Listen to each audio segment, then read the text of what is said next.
to day 6, Graffiti, a look at the Keith Haring's works. And thank you for joining me once again. Today is the 3rd series following the timeline of Keith Haring's great achievements. I didn't tell you before that Keith Haring made 5 to 10,000 subway drawings between 1980 and 1985. I know you are sick and tired of hearing about his subway drawings, but do you know why he stopped making them? Let me tell you. In 1985, he stopped because people, many affiliated with commercial galleries, started to remove the pictures from public installations and sell them. And this is a practice that runs directly counter to Haring's goal of creating art for everybody.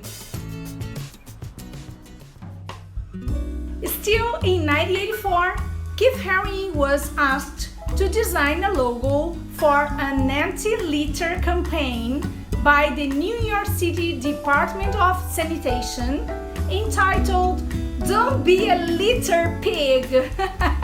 And to thank him for his efforts, he was invited to meet the mayor at that time, Ed Koch, who was notoriously anti-graffiti. And ironically, here Haring is presenting his book Art in Transit, which features photos of Haring's subway drawings. And do you know what? Once the mayor suggested using wild wolves to keep graffiti artists away from parked subway trains. Watch the interview.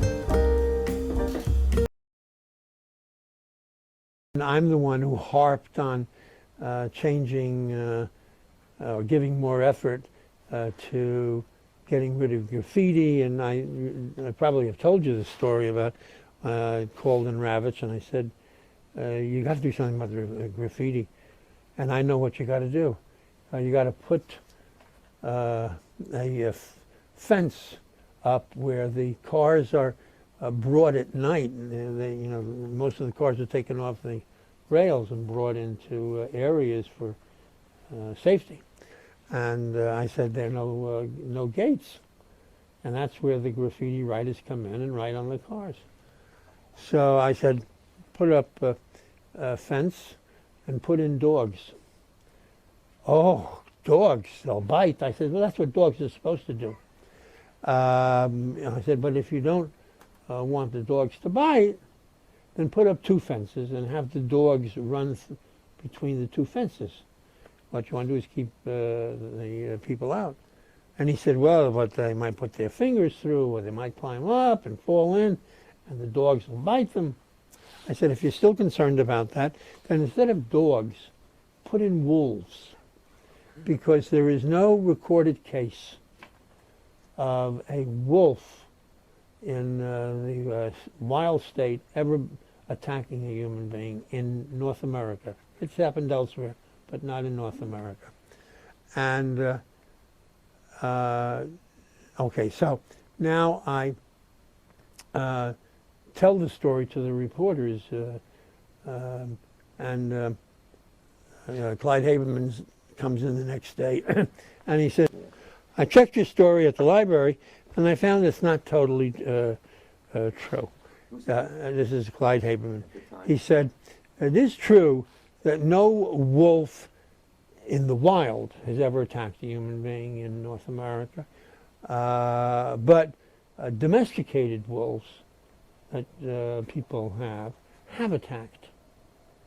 And I said, well, but I was only talking about wild wolves. I wasn't talking about domesticated wolves. My position is, if a wolf, you put the wolf in, and if after a certain period of time it becomes domesticated, you replace him. Bring in another wild one. So that's the story. But they made a special effort, and it was Gunn who made the effort. Gunn was magical. Well, David Gunn came up with the real reason why graffiti was licked, so to speak, and we beat them. And that real reason was no car could leave the railroad yards if it had any graffiti on it. If at some point graffiti was put on the car, it would have to be withdrawn immediately. And the reasoning was that the only reason that these graffiti writers, or artists if you want to call them, although I don't consider them to be artists,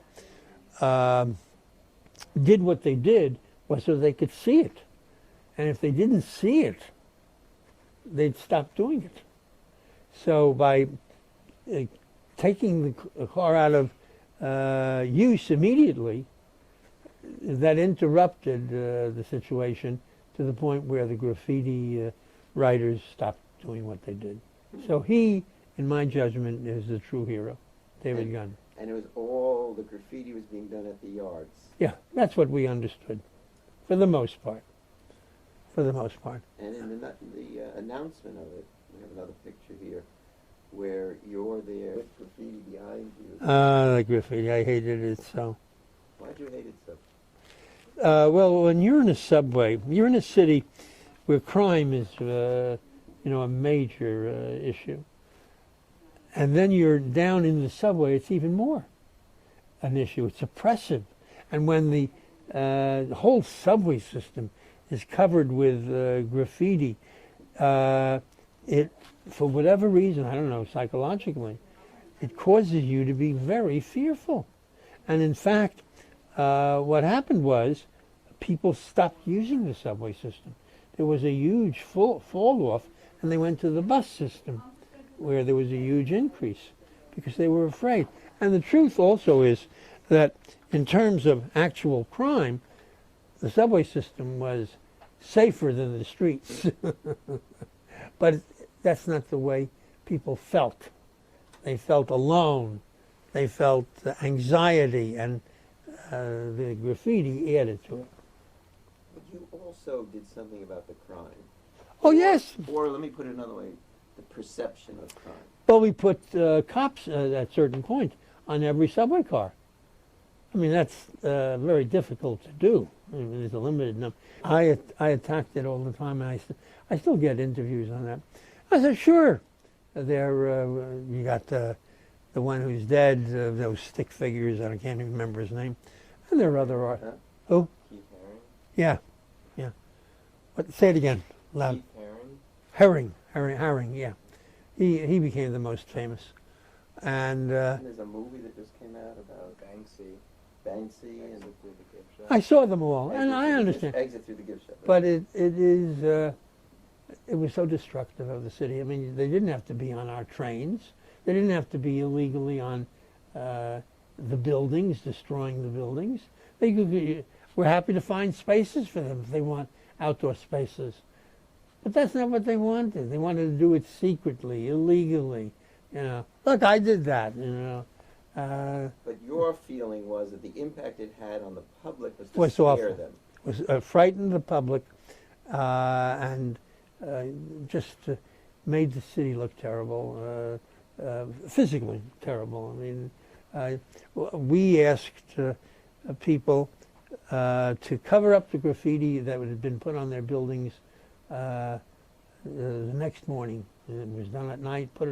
We try to do that in our buildings. It's very expensive, very expensive, and also it's ruinous of the buildings. I mean, you have different colors on the buildings, but ultimately we won the battle. There's no question. Ultimately. This is the Grace House mural that Keith Haring created in 1984.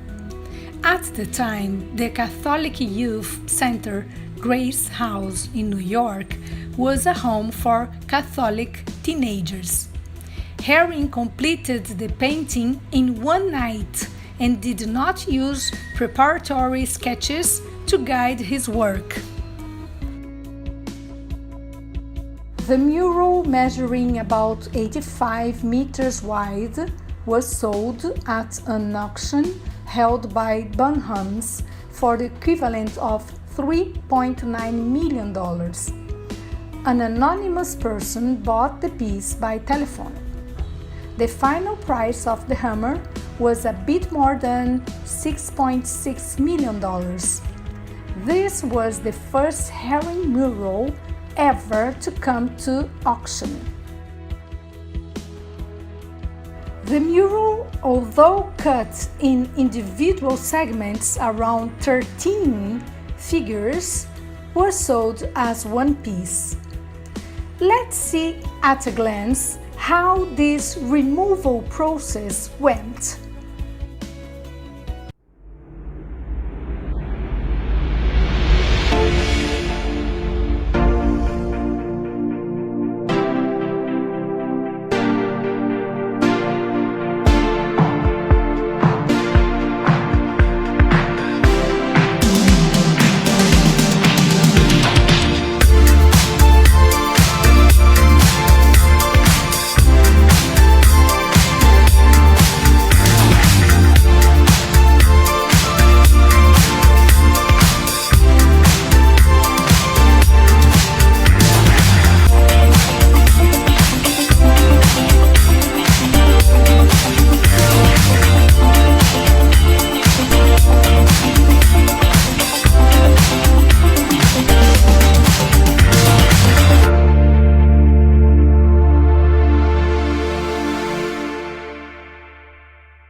Still researching this, I discovered that an exhibition will take place this year, guys, 2021, at the Museum of Contemporary Art, Denver, entitled Keith Haring Grace House Mural from February 26 to August 22nd.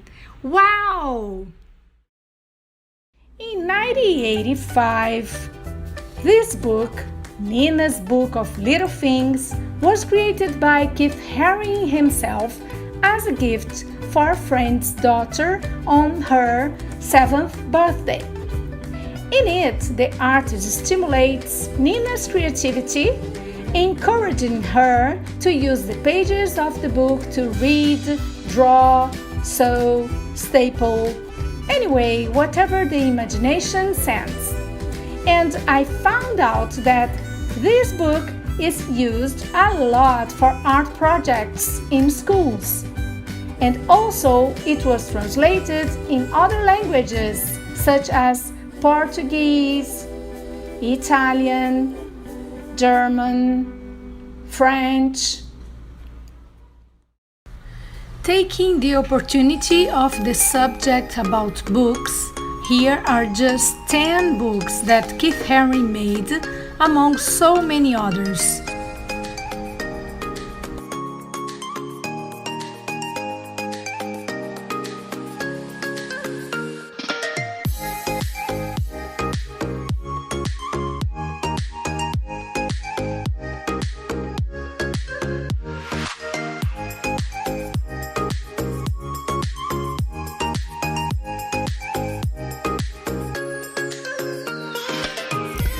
You already know this very well.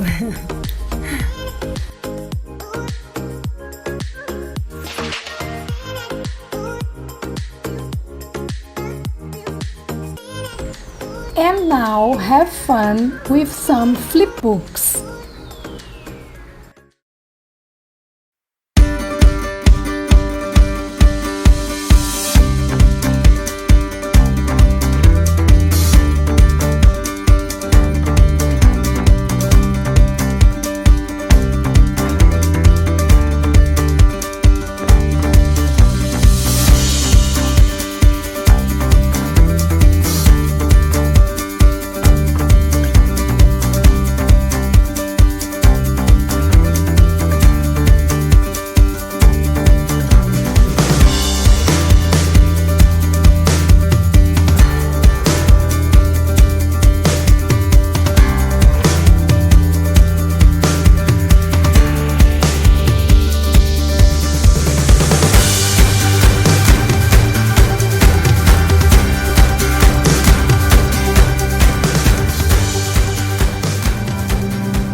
advertising companies, watchful to the brand potential of Keith's iconic style, called him and he responded.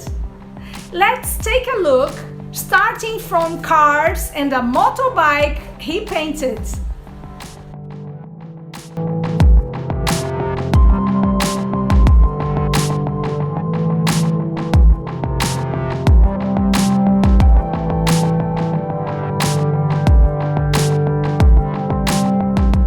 In December 2016, the Petersen Automotive Museum in Los Angeles, California, held a new exhibition that further blurs the boundaries between conventional art and art outside the box.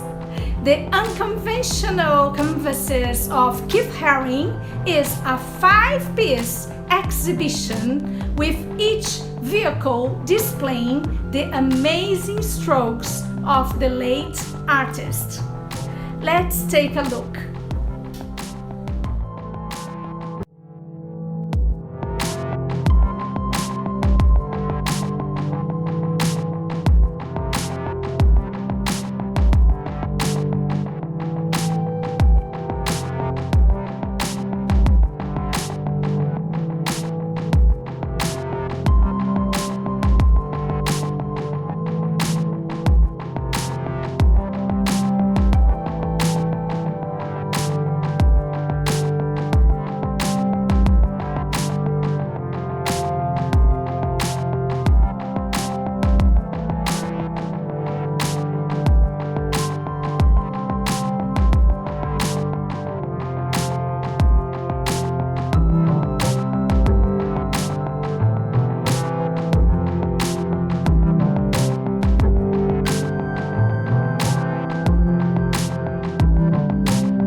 Keith also designed swatches.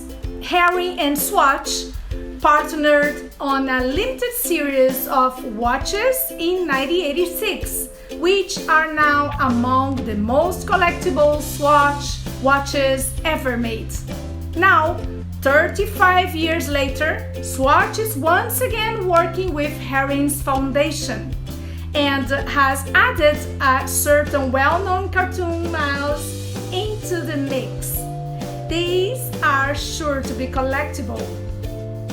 And also in 1986, Haring contributed to the work for an advertisement campaign for Absolute Vodka.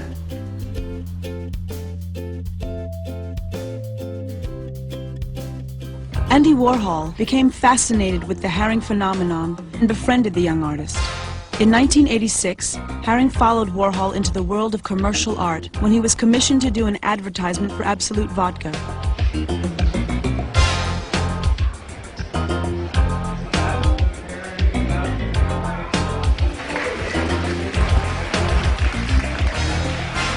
The Absolute campaign, and others like it, offered Haring an irresistible opportunity to reach a wider audience. Even today, companies such as Adidas, Lacoste, Kipling are using Haring's designs for their collections. Let's take a look.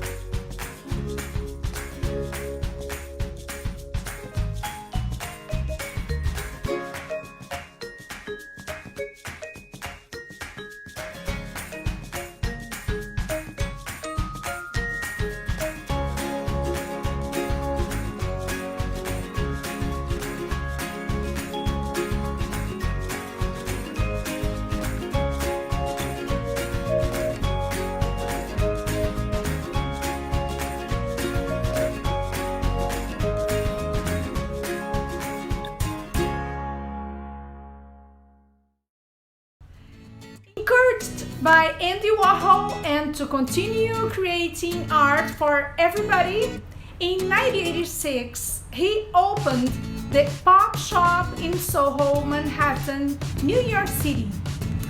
Over 20 hours, Haring decorated every surface of the space, even the ceilings and the floor. He sold his own designs on t-shirts, badges, watches, magnets, and prints for everyday prices. Here's the philosophy behind the Pop Shop. Keith Haring said, "I wanted to attract the same wide range of people, and I wanted it to be a place where, yes, not only collectors could come, but also kids from the Bronx." A lot of my quote-unquote introduction into the commercial side of things has been totally misunderstood and misrepresented by especially by art critics or by sort of critics at large. I mean, people don't understand that there could possibly be any other motivation to do something that reaches a lot of people or to communicate in a different way, in a new medium, in a new technique.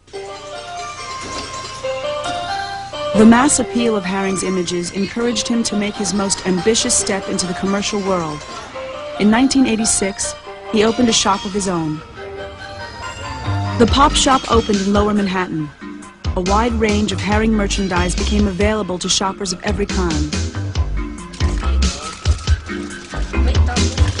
Yeah, I would like to get the bouncy thing with the black shirt. I like what he draws. I think it's cool. Some critics called it a sellout. The Pop Shop was more really a response to what was already happening in the world than it was something that was just an idea that was initiated on my part. I mean, the Pop Shop sort of grew naturally out of what the work was becoming anyway. The images had become part of the world and part of a culture. I had to go with that idea and let it happen, let it become part of the culture, let it become part of the mass culture, instead of sort of taking it back into the art world and hiding in the art world, which is where I was trying to break out of in the first place. I don't think that Keith is commercial at all. I mean, in the bad sense, he's not commercial at all. Now, if he opens a store, as he did, that's part of his art. Is all kinds of things that Andy did were part of his art. I think the store itself is a work of art. For me, one of the ultimate achievements of an artist is to push forward the boundaries of what is considered art and what is not. Andy Warhol did that, and with the Pop Shop, with his billboards, Keith Haring is doing that. Another 1986 project was one of his most famous murals, Crack is Whack, in New York, which warned against the dangers of crack. When Haring discovered this wall, he found it perfect for painting because it looked like a big billboard on the highway. Watch it.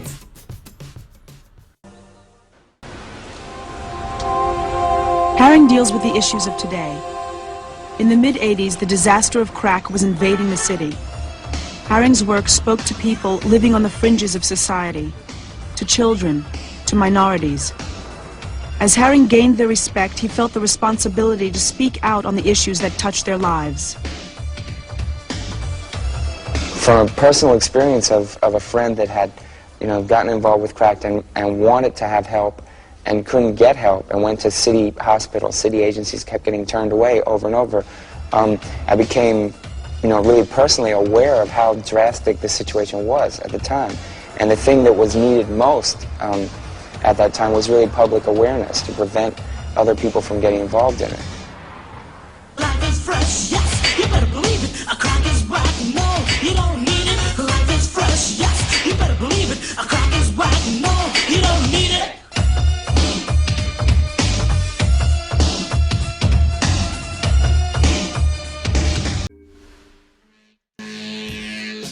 In the 1980s, Keith Haring arrived on the New York art scene and quickly became revered and beloved. When he died in 1990 at the age of 31, he had left his mark on this city. Two of the murals he painted in his short but prolific career remain in parks today. We're standing in front of the Crackers Whack wall. Oh, Keith Haring painted this, I think it was in '86.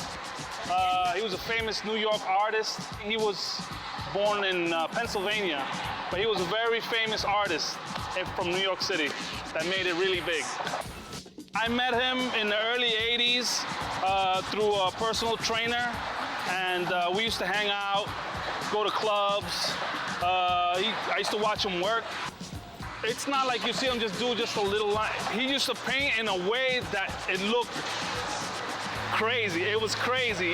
It was like just paint like one section at a time. And I don't know how he managed to keep it all in his mind, you know, all together, because he would just paint one section, then paint this section, then paint one section. It was just wild. It was wild. But everything looked symmetrical. It was beautiful. All his work. It makes me very proud to see that this is still here, and I hope it's gonna stay here forever. For future generations to enjoy free art. It's not every day that you can go to some place and see something so beautiful and it's free. You know, you can just drive on by and it's like, wow, well, you know, look at that, that's beautiful art, and it's free. And to restore it, it's important because everyone could enjoy it. Well, the wall represents what crack is. Usually, you see where the skull is at? That's how people look when they're on crack. As you can see, the X's on their body, it means death. That's what I think of it. Crack is Whack, of course, deals directly with a very strong social political message. I think he picked this spot because this neighborhood, back at that time, was a very drug-infested neighborhood, and a lot of people used to come to this park to earn their money, to get high, and he wanted to transform this area into a place where young people could come, enjoy the park, and enjoy beautiful art. It's right here on the FDR Drive. Every time I'm coming like from upstate or from Pennsylvania, I know I'm home when I see this wall. You know, I mean, you cross the bridge, you say, yeah, we're getting home, but I feel home when I see this wall.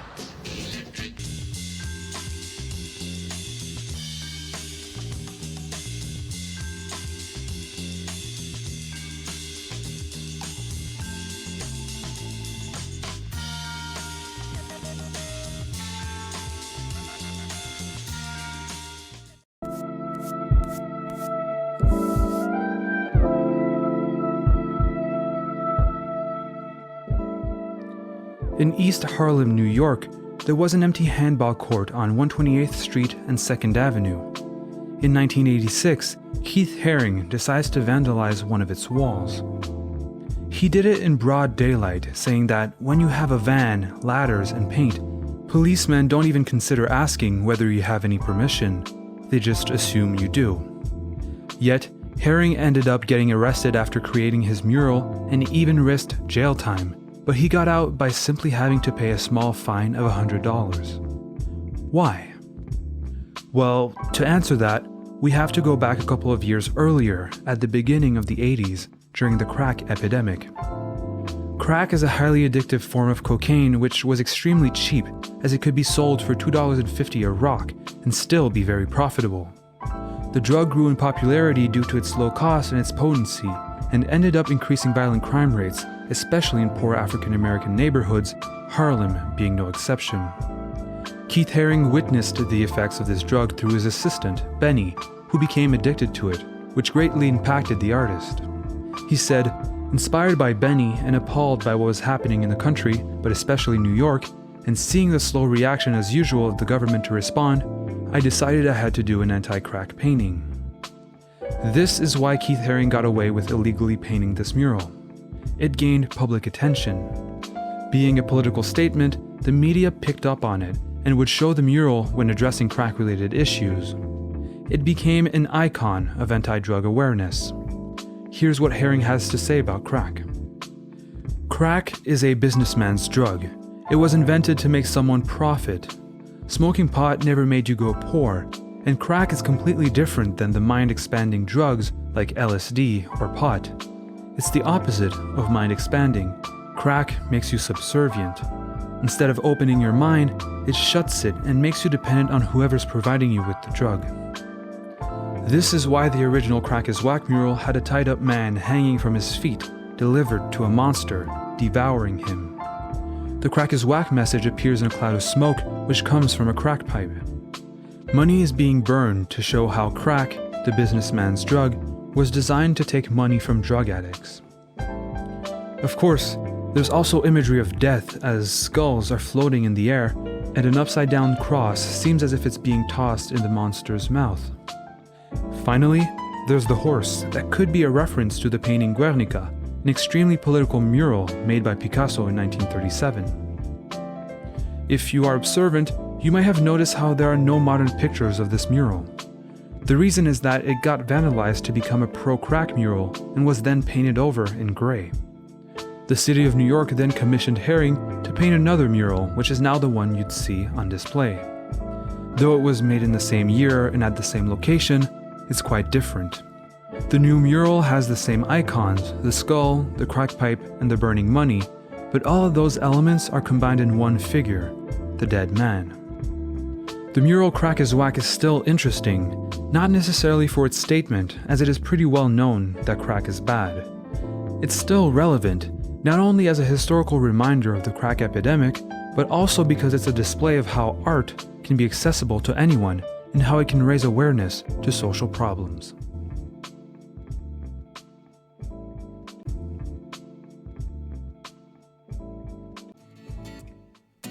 Haring was very committed to encouraging art among the youth. His work was strongly appealing to children, and in turn, he felt profound joy from interacting with them. In 1986, he invited 900 inner-senior high school students to help create a 10-story high banner of the Statue of Liberty for its centennial celebration. His many public works were a tangible expression of his opinion that art is nothing if you don't reach every segment of the people. The City Kids Foundation was founded by Laurie Meadoff in 1985. Keith Haring, with the collaboration of the City Kids Foundation, created this project, which was called the City Kids Speak on Liberty. It turned into an incredible event for 3 days. Watch it! When it came to volunteer projects, Haring's favorite assignments were the ones that involved children.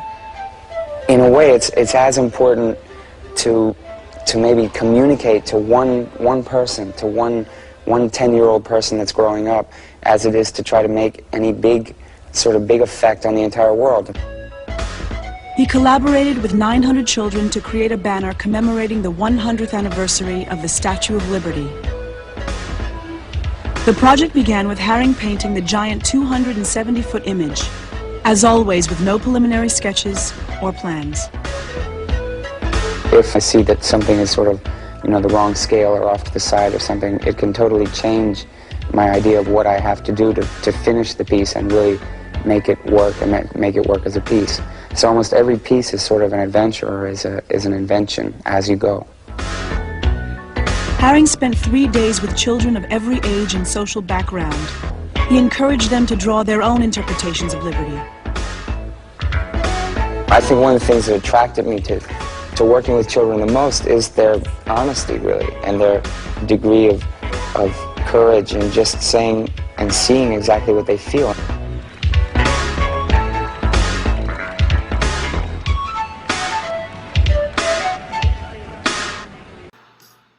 Don't let your brush sit inside the cup, because it can get knocked over. I'm approached by this group called City Kids. We come up with this brainstorm of an idea of making a banner and letting kids come and paint their own things inside of my lines. After the 3-day period, about 1,000 high school kids had come through this thing. So it's this big major event. The buses just kept unloading, coming from all 5 boroughs in New York City, bringing kids from everywhere. I had never really been out of Brooklyn, I didn't know people from Queens. I didn't know people from the Bronx. When you come from poverty, sometimes you think that that's all there is. Every single person that you see represented on this banner had a voice. But somebody feeling like your statement was important at 16, that changed everything. There was this thing that children were comfortable with me and I was comfortable with them. If you're not sure, you come to me and ask me, should they be painted with red or green here? I knew that they can sort of sense honesty in the drawing. Without her, there'd be no me, no you, no liberty. Keon. That was my statement, 1986. I told you I couldn't draw. We got to see life different, and it gave you the opportunity to go, hey, there's more to life than just my everyday. Let's see what else is out here. Let's see what else we can do. I got invited by Keith Haring to go up. He was doing a mural in Harlem. So now it's this world famous, the crack is whack mural, right? It was a nice, like sunny summer afternoon day. All I can remember is, this is taking forever. I think this is whack. It's a sight you can't miss. If you live in the neighborhood or you pass 128th Street on the FDR Drive, you may have even wondered who did that and why. Graffiti artist Keith Haring did it.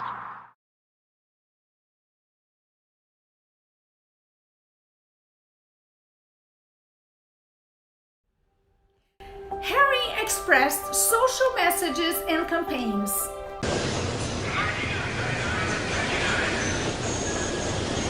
Birth, death, love, war.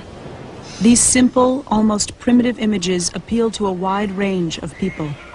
The variety of people that were seeing the work brought with it a variety of responses and a variety of different ideas about what the work was.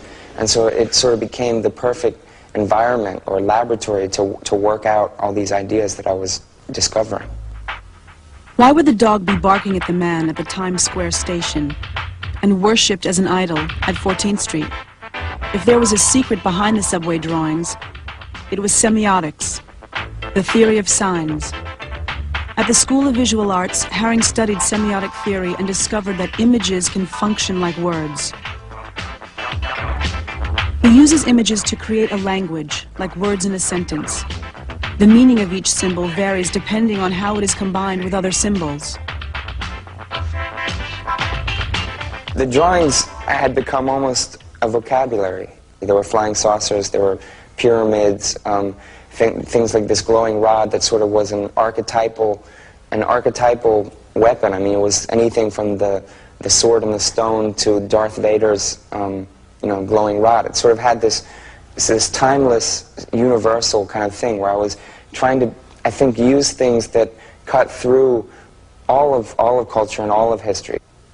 Once I started to realize that exactly how I was communicating, I started to be much more aware of what I was communicating and really trying to sort of be more in touch with what exactly was going back and forth, and not so much just putting out abstract thoughts, but really trying to guide people to see particular things and starting to deal with more social concerns.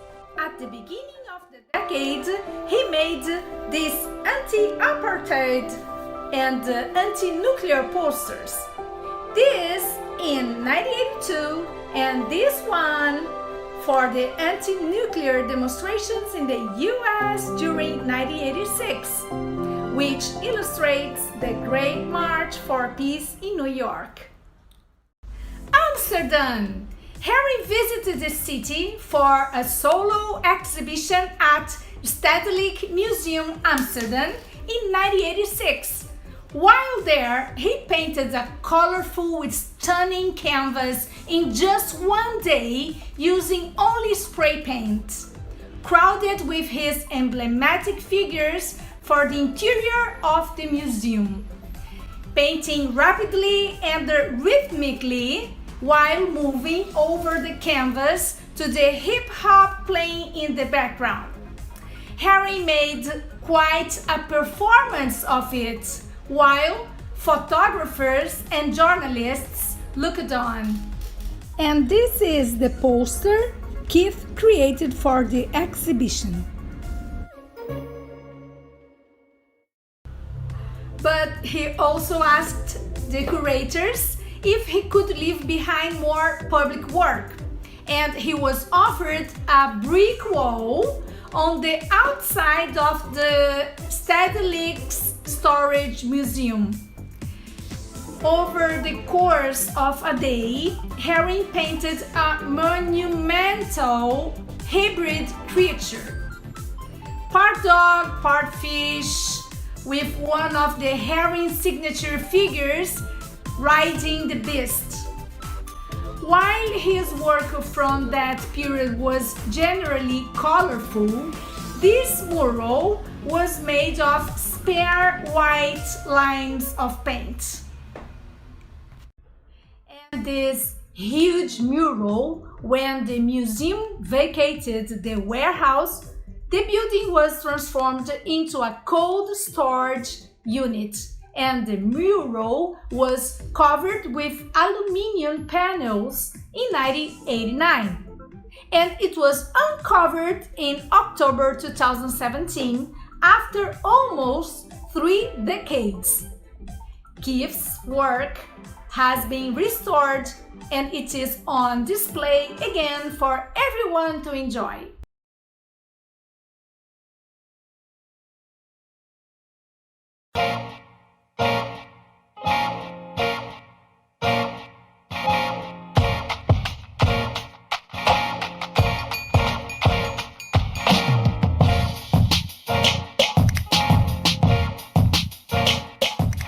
We gaan hier een van Keith Haring's allergrootste doeken ophangen.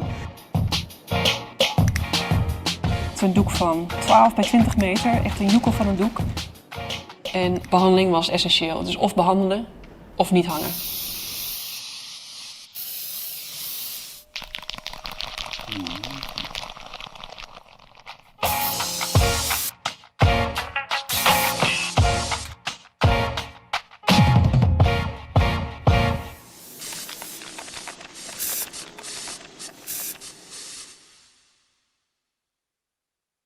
Arrested for your paintings in metros, and today you expose your work in a famous museum. And you are a famous painter now yourself. How do you feel about this contradiction in a few years? Well, to me, it's not a contradiction at all, because both things are the same. I mean, the reason that I was drawing in the subway, I didn't start drawing in the subway. I started drawing when I was a kid, and I thought I was an artist from the time that I was little, and when I was 22 years old before I started drawing in the metro in New York City. And when I drew there, it was because that was a way of bypassing whatever gallery system that existed there and just putting things directly out to people, to an audience, to any audience. And the same thing is here, whether it's in a museum or it's in the street, it's still dealing with an audience, and especially in a museum like this, which you call a famous museum, where there are so many people coming through. It's the same. It's obviously different in the street. There are obvious differences, but to me, the effect of getting things into people, getting people seeing things, and also doing things commercially, like people getting things out to large numbers of people via television, magazines, other things. It's the same exact idea of what I was doing in the subway. Yes, but I think that you're painting the spring out of what you paint is the same, but people react, I think, otherwise than a few years ago. I mean, being arrested is something different than being famous. I get arrested still. If I draw on the subway now, I get arrested too. But the people that were looking at the drawings in the subway reacted the same way that people are to them in the museum. Because they were reacting to them as drawings, not as vandalism. What's the difference between you and other graffiti painters? There's a lot of differences. First of all, I don't consider myself a graffiti artist. I mean, I'm like continually called that because it's an easy way for journalism to put a label on things and to sort of dismiss it as quote-unquote graffiti. Graffiti has a lot of different definitions, so it depends if you're talking about graffiti as a style which exists, which right now, even in Amsterdam, most of the graffiti is New York style graffiti, right? It's descriptive of a kind of style of work, not necessarily of the act of doing it in an illegal place, because a lot of the people that do quote-unquote graffiti-style paintings even here get paid to do them on storefronts, or in New York now, most people don't do them on trains, they do them on handball courts and other things, but it's a description of a style of painting. The only reason why I am continually called a graffiti artist is because I did draw in the metro in New York for 5 years, but where I drew was not on the trains, and it was not New York-style graffiti. Another important mural created in 1986 by Haring was on the west side of the Berlin Wall 3 years before its fall. Let's take a look. Aware of the media attention that Haring's images attracted, in 1986, West Germany's museum at Checkpoint Charlie invited him to make a political statement on the Berlin Wall. I went to Berlin for about 3 days when I went to do the wall, and unfortunately, as is often the case, it was very cold and almost rainy most of the time I was there. The rain sort of let up around, I don't know, 10 or 11 o'clock in the morning, and so I started painting. But when I began to paint, the East Germans were peering over the wall all the time. At first they were curious because they saw all the people sort of milling around on the western side and the press and things, so they didn't know exactly what I was going to do. But eventually, after they came out a few times and realized that what I was painting was not really derogatory or was not sort of insulting them in any way, they just decided to let me alone and sort of stayed behind the wall the rest of the time.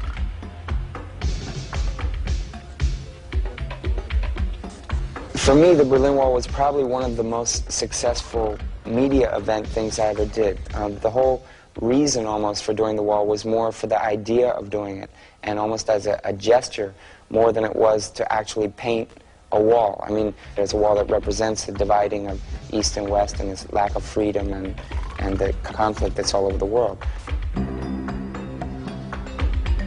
In some ways, although it is as a political act, it has to transcend politics and be a message to people. It's about unity, no matter in the face of whatever kind of struggle or oppression, there still has to be power.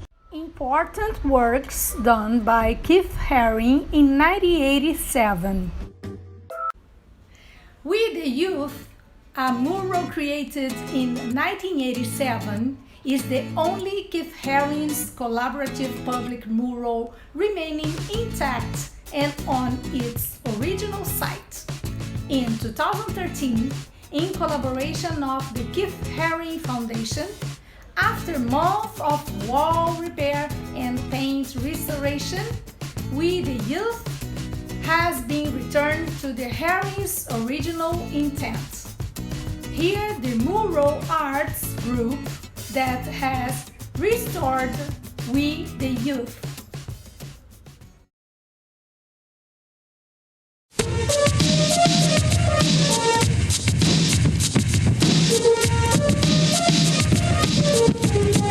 People dancing and doing all kinds of flips.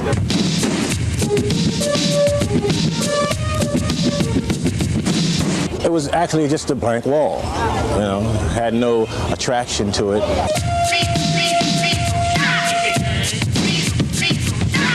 I saw a round circle coming on, then they draw another line.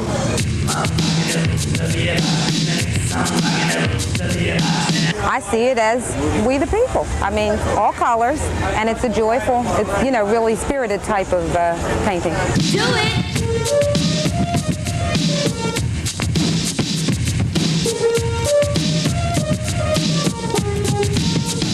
I've worked with kids since I was a kid, really. I mean, even when I was 12 or 13, I was doing some things in communities near where I was growing up, working with other kids, drawing things. And then on on and off had jobs even before I started making money off of my artwork. It's a collaboration in the sense that I painted something initially, and then they really had to finish it or fill in all the other things. So the structure of the painting is sort of laid out by my black outline, I guess. So in a way, it sort of is maybe not as much of a collaboration as if we had really, painted together the whole thing. But I think it's still, because of how much paint they put on, it still comes out being a pretty half and half combination with it. Years ago in St. Albans, Queens, I was rocking at a bar called 118. Little kids stood and watched as I rocked the spot. Didn't know years later I'd be standing on top. River Farmers Boulevard, I was born at Bayshore. Stop the rich and shake hands with the poor. And this is a story about a brother I know, the creator on the fader. Now watch him go. I mean, I listen to a lot of kinds of music, but for me it's an integral part of painting and dance and music sort of all being combined in a way. And I think that the music sort of helps for me, it helps me to paint, it helps me keep the rhythm and the pace of what I'm doing. Brandywine has a history of working in the community, bringing together professional artists and community members who are interested in the development of their neighborhoods. The basic purpose is to get away from that notion that the artist is alienated from society or separate and apart from the community, but in fact is an integral part of the community.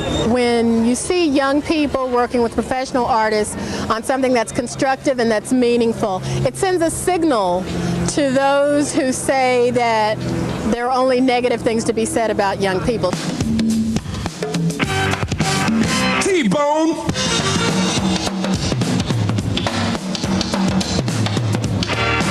The drawing wasn't really pre-planned ahead of time. I mean, I had kind of an idea because the parameters of the idea were about we the people or we the youth. Set it, set it all. Do it, set it all. Do it, set it all. Do it, set it all.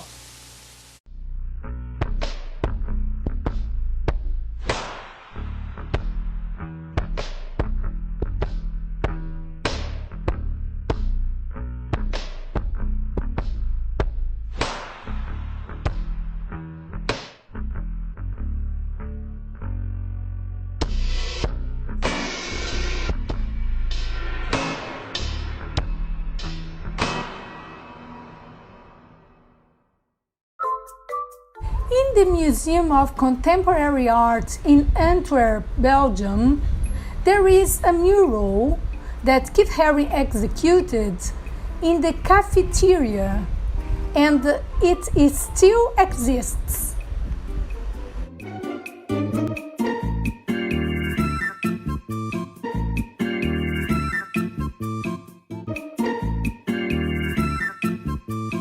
This mural also exists today. It is on the external staircase at the Necker Children's Hospital in Paris.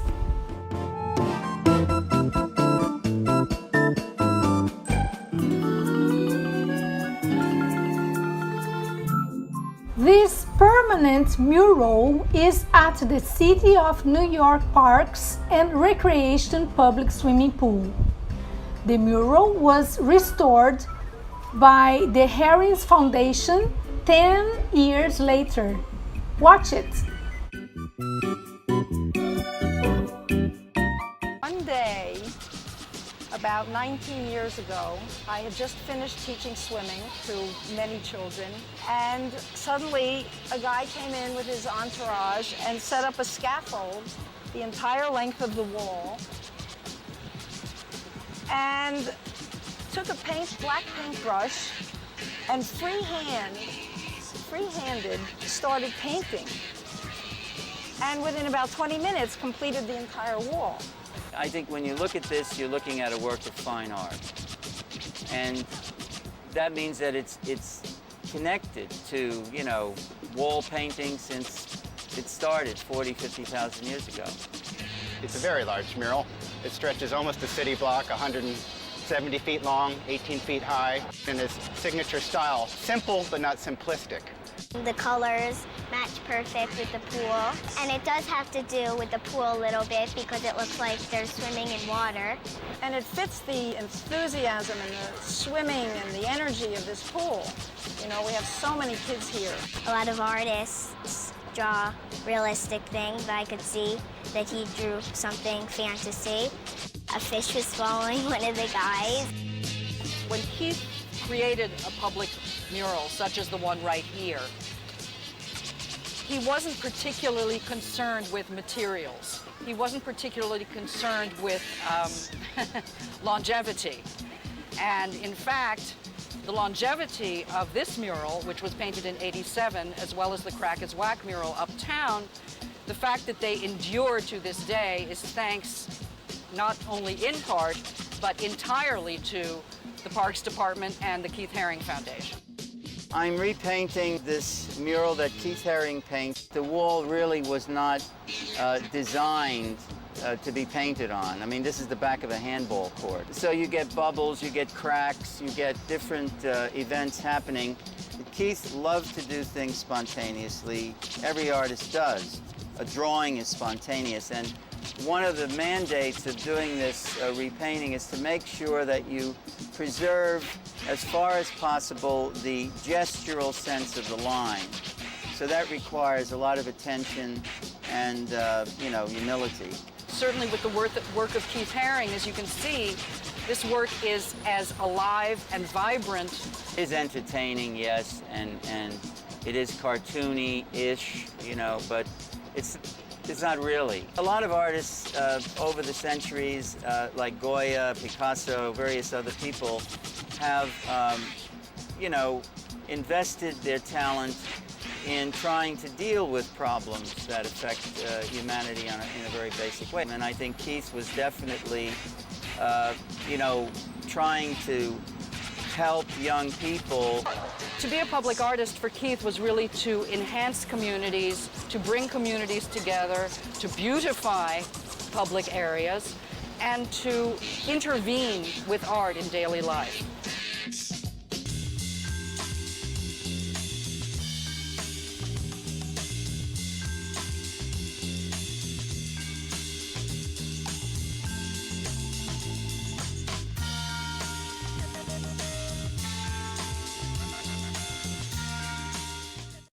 This is the Boys Club mural that was originally painted on a concrete block wall at the Boys Club in New York.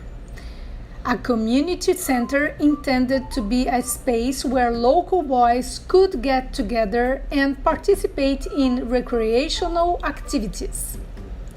The mural is marked by the words "For the Boys" on the Lower East Side at the bottom. When the building on Pitt Street was scheduled for demolition in 2007, the mural was carefully removed by a dedicated team of engineers, conservators, and gallery owners who considered it culturally important to protect it. More than a decade later, the mural makes its public debut as an installation in the Pioneer Works Garden, where it will become the centerpiece of community and educational programs. This project was organized by Lacoste to present its new global launch of the 2019 collection with the pop icon Keith Haring. The brand celebrated Keith Haring's legacy with a party at Pioneer Works in New York with the installation of the Boys Club mural that had not been seen in public for over a decade. The Boys Club wall was on public display at Pioneer Works until May 12, 2019. This is the president of Lacoste, Thierry Guibert, and you can see the installation of the Boys Club wall in the background.